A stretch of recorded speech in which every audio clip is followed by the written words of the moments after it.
સુરેન્દ્રનગર જિલ્લાના લીંબડી અમદાવાદ હાઈવે પર બે બાઇકો સામસામે ધડાકેભેર અથડાતા ગંભીર અકસ્માત સર્જાયો હતો। ત્યારે આ બાબતે વાત કરવામાં આવે તો લીંબડી અમદાવાદ હાઈવે પર આવેલ જામખાણિયાના પાટિયા પાસે રિક્ષાની સાઈડ કાપતા સામેથી આવેલ બાઇક સામસામે અથડાતા બાઇક ગંભીર અકસ્માત સર્જાયો હતો, જેમાં અક્ષયભાઈ લાલજીભાઈ વોરા, લાલજીભાઈ જગાભાઈ વોરા સહિત એક નાનું બાળક ઇજાગ્રસ્ત બન્યા હતા। ત્યારે આ બાબતે ખાસ કરીને વાત કરવામાં આવે તો તમામ ઇજાગ્રસ્તોને પાયલોટ જગદીશભાઈ સાકરિયા, એમટી ભાસ્કરભાઈ દ્વારા 108માં લીંબડી સિવિલ હોસ્પિટલ ખાતે સારવાર માટે ખસેડવામાં આવ્યા હતા। જ્યારે આ ઘટનામાં એક વ્યક્તિને વધુ ઈજા હોવાના કારણે તેમને સારવાર માટે જિલ્લા ખાતે રિફર કરવામાં આવ્યા હતા।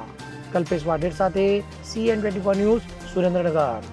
હવે જુઓ દેશ દુનિયાની તમામ ખબરો તમારી આંગળીના ટેરવે।